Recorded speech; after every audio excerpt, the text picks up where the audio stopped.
여호와여, 주의 장막에 머무를 자 누구이며 주의 성산에 사는 자 누구오니이까? 정직하게 행하며 공의를 실천하며 그의 마음에 진실을 말하며 그의 혀로 남을 허물하지 아니하고 그의 이웃에게 악을 행하지 아니하며 여호와를 두려워하는 자를 존대하는 자니이다. 오늘도 이 백성들의 마음을 준비시키시고 그 마음의 소원을 귀 기울여 들으시고 우리 하나님의 의의 길로 인도하시는 아버지 하나님, 주의 곁에 머물도록 하나님의 인도를 받도록 새벽에 하나님을 향하게 하시니 진실로 감사를 드립니다. 주의 말씀과 그 풍성한 은혜가 우리 영혼을 주장하시기를 간절히 원하며 예수님 이름으로 기도하옵나이다. 아멘. 장로님 계신데 이런 말씀 드려서 조금 무안하긴 합니다만은 우리 전하섭 장로님의 큰아들이 류마티스로 오랫동안 투병하고 있습니다. 큰 병원에 가도 큰 차도가 없고 그랬는데 최근에 하나님께서 그를 많이 만지셔서 굉장히 좋아지고 있습니다. 많이 신장 쪽이 부어서 고통을 당했는데 우리 장로님 하나님께 감사를 드리고 계시더라고요. 사실 그렇지 않습니까? 연로하신 부모님이 아들을 위해서 기도하는 모습, 그것만 봐도 너무너무 은혜가 되고 너무너무 든든하고 감사한데 하나님께서 그 기도를 받으셔서 하나하나 이렇게 치료하고 계신 모습을 보면서 우리 하나님께 소망을 가지고 우리 여러 투병 중에 계신 분들을 중보할 수가 있습니다. 우리 오늘 금요일 날이라 크리스틴 권사님이 와서 1박 2일로 아니 2박 3일이라도 금식하며 기도하고 싶답니다. 아시다시피 8월 UCLA에 계신 또 다른 훌륭한 의사를 만나서 수술하고 싶으신 거예요. 뭐 가망이 없다고 하니까. 우리 백수만 장로님도 사실 그 수술이 좀 필요한 그런 상황입니다.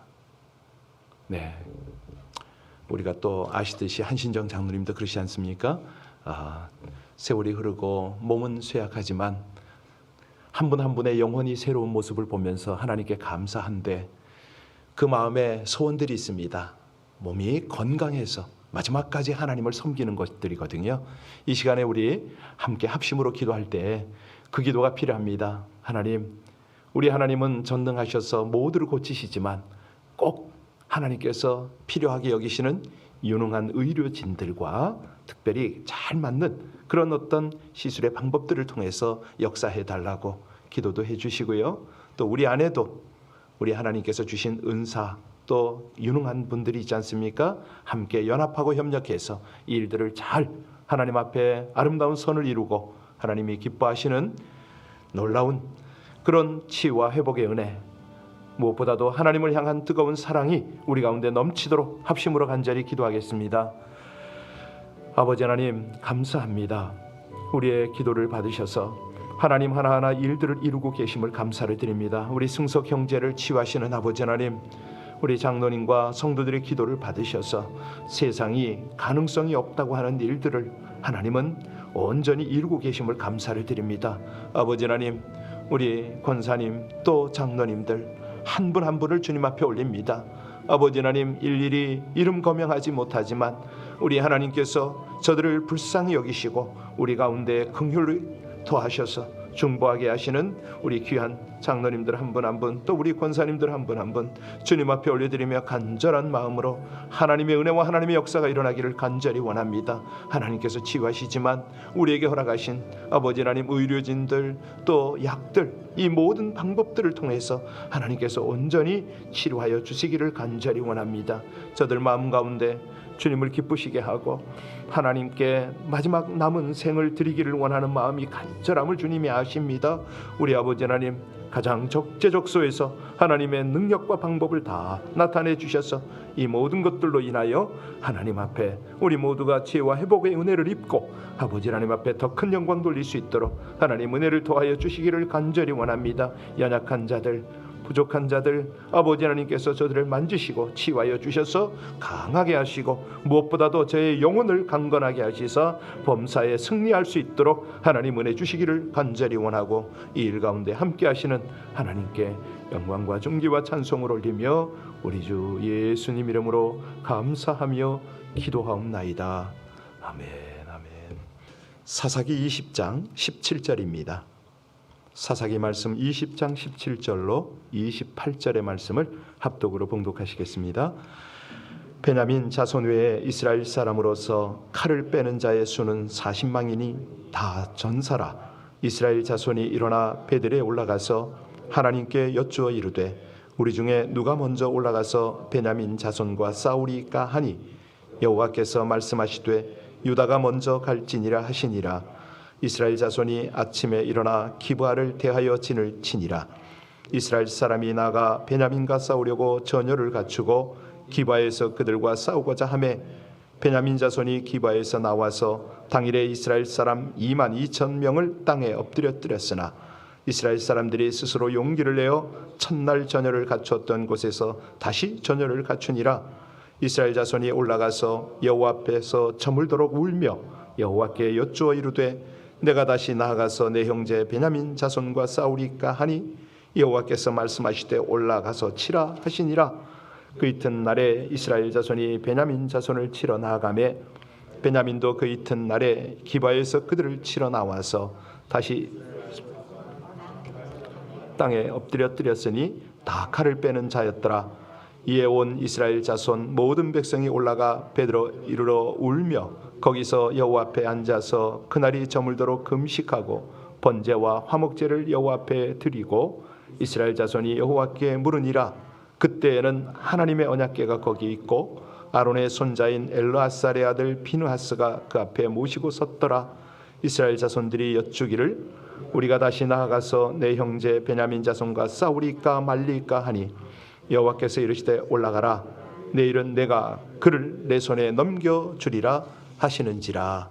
아멘. 어느 시대건 간에 모든 사람들은 그 시대 배경에 살아가지요. 사실 오늘날 내 이웃의 것을 탐내지 말라 했을 때 이웃집의 소나 가축들, 낙이 말 같은 것을 탐내는 사람 별로 없을 겁니다. 대신에 아주 좋은 차, 전기 자동차, 또 새 아파트 이런 것을 탐내는 사람은 있을지도 모릅니다. 그렇듯이요, 이 죄도 시대에 따라 적용이 차이가 납니다. 우리가 지금 사사기 시대의 죄를 보고 있는데요, 그 당시 도덕이 얼마나 타락했는가, 이거를 기준 삼는 것 중에 하나가 남색하는 행위 아닙니까? 이 기브아 남자들은 레위인 남자를 끌어내어서 욕보이려고 했습니다. 하나님께서는 이 가증한 행동을 하는 그런 어떤 민족들을 아무리 택한 백성이라도 그건 두고 보실 수가 없지요. 가나안 땅을 아브라함의 후손에게 주신 하나님의 목적이 뭡니까? 그 땅을 거룩하게 하시려는 거, 그게 목적 아닙니까? 아브라함의 후손이 사실은 이 가나안에 들어가서 거룩하신 하나님을 따라 거룩한 백성이 되었으면 참 좋았겠는데 결국 그들도 이방인들의 타락을 따라갑니다. 이 이스라엘 백성은요, 사실 구별된 백성인데 자기도 자부하고요. 그런데 문제는 그 시대적 죄로부터 구별이 잘 되질 않는 겁니다. 우리가 잘 알듯이 레위기에 보면 나 여호와는 거룩하니 너희도 거룩하라. 하나님이 거룩하시니까 사실 하나님을 섬길 때에 우리가 어떤 시대적 죄의 배경에서 거룩하기는 쉽지는 않습니다. 모두가 더럽고 악하게 사니까 심지어는 하나님까지도 그러지 않나? 하나님을 악한 신으로 만드는 그런 세상입니다. 자, 이 사사기 당시에는 왕이 없었다고 그랬지 않습니까? 그래서 그때 당시에 문제가 생기면, 지파에서 문제가 생기면 어떻게 처리합니까? 왕이 없으니까 대표들이 모여서 상의를 해서 결정해 나갔습니다. 지금 문제가 뭐냐면 베냐민 지파의 악한 사람들이 저지른 범죄를 징계해야 되는 거 아닙니까? 이건 뭐 신명기에 있는 대로 눈은 눈으로라는 어떤 재판장의 공적인 그런 공의를 세워야 되는 상황입니다. 자, 그런데 이 악인을 벌하질 않네요. 그러니까 악인을 의롭다? 이렇게 될 수도 있는 거죠. 의인을 악하다. 이런 결과도 나올 수가 있습니다. 다 악한 거죠. 그래서 우리가 어제 본 대로 13절에 보면 이 11개 지파의 대표들이 베냐민 지파 사람에게 요청을 했습니다. 악행을 저지른 그 불량배들을 넘겨달라고. 왜? 할 수만 있으면 전면전을 피해서 흉악한 자들만 처벌하려고 한 거죠. 그런데 베냐민 지파가 그걸 거절을 했습니다. 이 베냐민 지파가 범죄자들을 처벌하는 데 뜻을 같이 했다면 큰 전쟁은 피할 수 있었지 않습니까? 그런데 그들이 전쟁을 불사하고 맞서서 싸우네요. 아니, 악인을 처벌하는 건 당연한데 왜 그걸 거절했을까요? 우린 이 부분을 그냥 넘어갈 수가 없습니다. 물론 성경에는 자세히 나오지 않았지만 아무래도 이 베냐민 지파의 자존심과 11지파 사람들의 이 그런 어떤 감정, 편파적인 보호 이런 것들이 부딪히지 않았겠는가. 지파가 작아도요 자존심은 있지 않습니까? 너희들이 뭔데 우리 지파의 일을 간섭하느냐? 기분 나쁘다. 이 베냐민 사람들은요 아무래도 팔이 안으로 굽는다고 자기 사람의 말을 들을 수 있었을 겁니다. 그리고 이 악한 불량배들은 자신들의 죄를 합리화시켰을 수가 있어요. 자기 죄를 그대로 말할 리가 없잖아요. 우린 레위인의 첩의 죽음에 책임이 없다. 그저 한번 욕 보였을 뿐인데 우리가 떠날 때 그 여인은 살아 있었거든. 뭐 이런 정도. 그래서 이 베냐민 지파 사람들은요, 우리 사람들은 죽일 만한 죄가 없다. 그러니 얘들을 왜 내주느냐? 이렇게 말했을 수가 있는 거죠. 그런데 여하튼간에 훗날 하나님의 말씀, 성경의 기록을 보면 분명히 그 사건은 그 누가 보더라도 베냐민 사람들이 악하다. 이게 결론이거든요.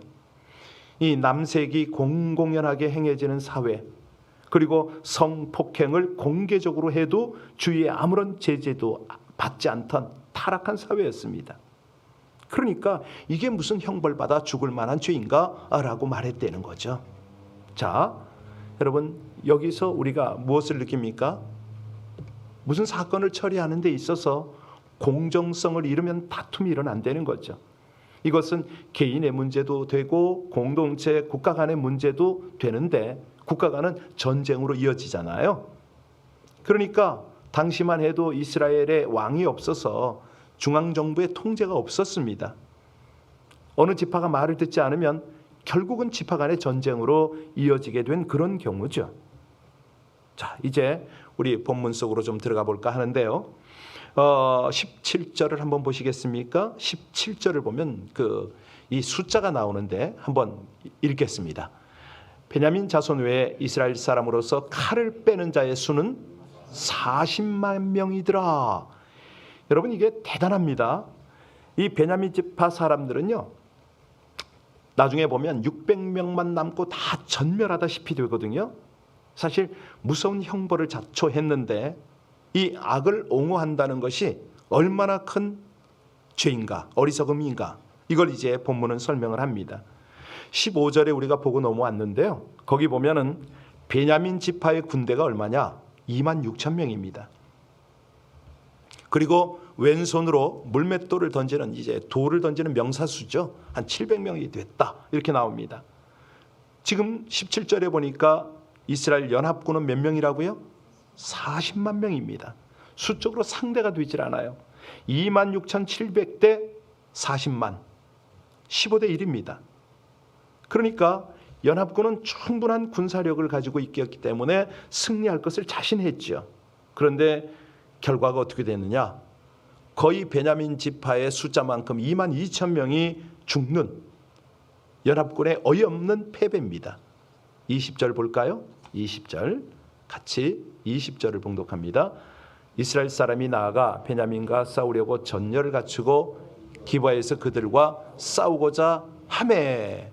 보면요, 이게 기가 막힌 게 두 번, 세 번 지금 이제 실패를 계속 거듭합니다. 또 싸우려고 나갑니다.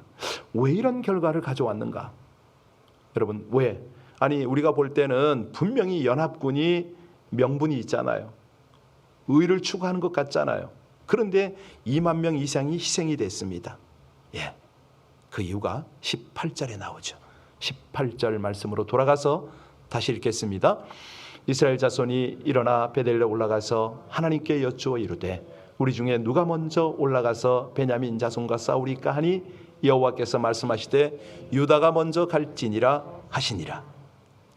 여러분, 아니 이상하지 않아요? 하나님께 물었는데, 하나님께 지시를 받았는데 2만 2천 명이나 희생이 됐다? 왜 이럴까? 왜 이런 실패를 하죠? 예, 여기서 핵심은 뭐냐면 18절입니다. 가만히 보면 그들이 뭐라고 물었죠? 그렇습니다. 누가 먼저 올라갈 것인가? 여러분, 이게 질문이 맞나요? 우리가 실패할 때 이렇게 순서가 갑니다. 왜냐하면 여기서 먼저 질문해야 되는 게 뭐냐면 전쟁을, 그렇죠, 전쟁을 할까요 말까요? 이거부터 물어야 되는 거죠. 예, 그러니까 그들은 이미 전쟁을 결정하고 어느 지파가 먼저 올라가냐고 물었습니다. 그리고요, 이스라엘 전쟁은 대부분 보면은 유다 지파가 앞장서죠. 왜? 이 뜻은 뭐냐면 자신들의 의가 하나님보다 앞섰다, 이런 뜻입니다. 과연 이 싸움이 하나님의 영광을 위한 싸움인가? 이 부분이 없었던 거죠. 이걸 우리 삶에 적용해 보면요, 우리가 문제들을 해결하기 위해서 싸우며 살고 있습니다. 하나님, 이 문제 해결해 달라고. 예. 그런데 가장 중요한 건 뭐냐면 기도하기 전입니다. 그때 자기 의를 앞세운다는 거죠. 그러니까 하나님의 백성들도 하나님의 뜻보다 자기 의가 앞서면 그게 적이 된다. 오늘 본문의 이 교훈입니다. 심지어는 내가 보기에 의로운 일일지라 할지라도 하나님께는 더 나은 하나님의 방법이 있다는 거 아닙니까? 여기 하나님이 베냐민 지파의 마음을 돌이킬 수도 있습니다. 물론 11지파로서는 그게 안 되죠. 자, 두 번째 싸움을 한번 볼까요? 또 패배하네요. 24절을 보겠습니다. 이번에는 몇 명이 죽는가? 우리 24절로 25절 같이 봉독합니다. 그 이튿날에 이스라엘 자손이 베냐민 자손을 치러 나아가매 베냐민도 그 이튿날에 기바에서 그들을 치러 나와서 다시 이스라엘 자손 18,000명을 땅에 엎드렸더랬으니 다 칼을 빼는 자였더라. 여러분, 이게 또 왜 이럴까? 왜 또 실패를 할까요? 두 번째 싸움에 역시 또 패배를 하네요. 네. 여기서는 하나님을 의지하지 않는 거죠. 스스로의 용기를 가지고 싸운 거죠. 그게 무슨 뜻이냐고요? 22절로 돌아가 보겠습니다. 22절입니다. 같이 봉독합니다. 이스라엘 사람들이 스스로 용기를 내어 첫날 전열을 갖추었던 곳에서 다시 전열을 갖추니라. 그러니까 무슨 뜻이냐면 자만입니다. 군대 힘을 믿은 거죠. 자, 15대 1이라는 거예요. 의지할 세상이 있으니 하나님의 능력은 바로 뒤편입니다. 결국은 하나님을 무시한 꼴이 되는 거죠. 하나님 앞에는 이게 죄입니다. 전쟁에 패하고 나서야 비로소 그때부터 하나님 앞에 온전한 기도를 드리기 시작했습니다. 그 내용이 오늘 26절로 28절까지거든요. 먼저 26절 어떻게 기도하는가 볼까요? 26절 같이 기도하는 마음으로 읽습니다. 이에 온 이스라엘 자손 모든 백성이 올라가 베델에 이르러 울며 거기서 여호와 앞에 앉아서 그날이 저물도록 금식하고 번제와 화목제를 여호와 앞에 드리고 27절이요. 이스라엘 자손이 여호와께 물으니라.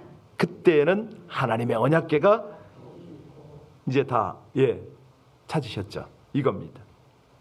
그러니까 하나님의 언약궤 앞에서 하나님의 말씀 앞에서 겸손하게 웁니다. 울고 저물기까지 금식하고 울고 번제와 화목제를 드립니다.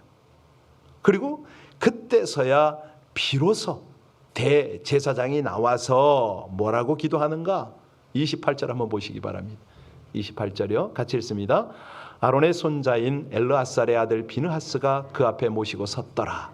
이스라엘 자손들이 여쭈기를 우리가 다시 나아가 내 형제 베냐민 자손과 싸우리까 말리까 하니 여호와께서 이르시되 올라가라. 내일은 내가 그를 내 손에. 이제 나온 거예요. 이제 실패를 거듭하고 나서 제대로 기도가 나온 거죠. 네. 오늘 설교 제목입니다. 그렇습니다. 우리가 형제와 싸우리까? 이제 나온 거예요. 예.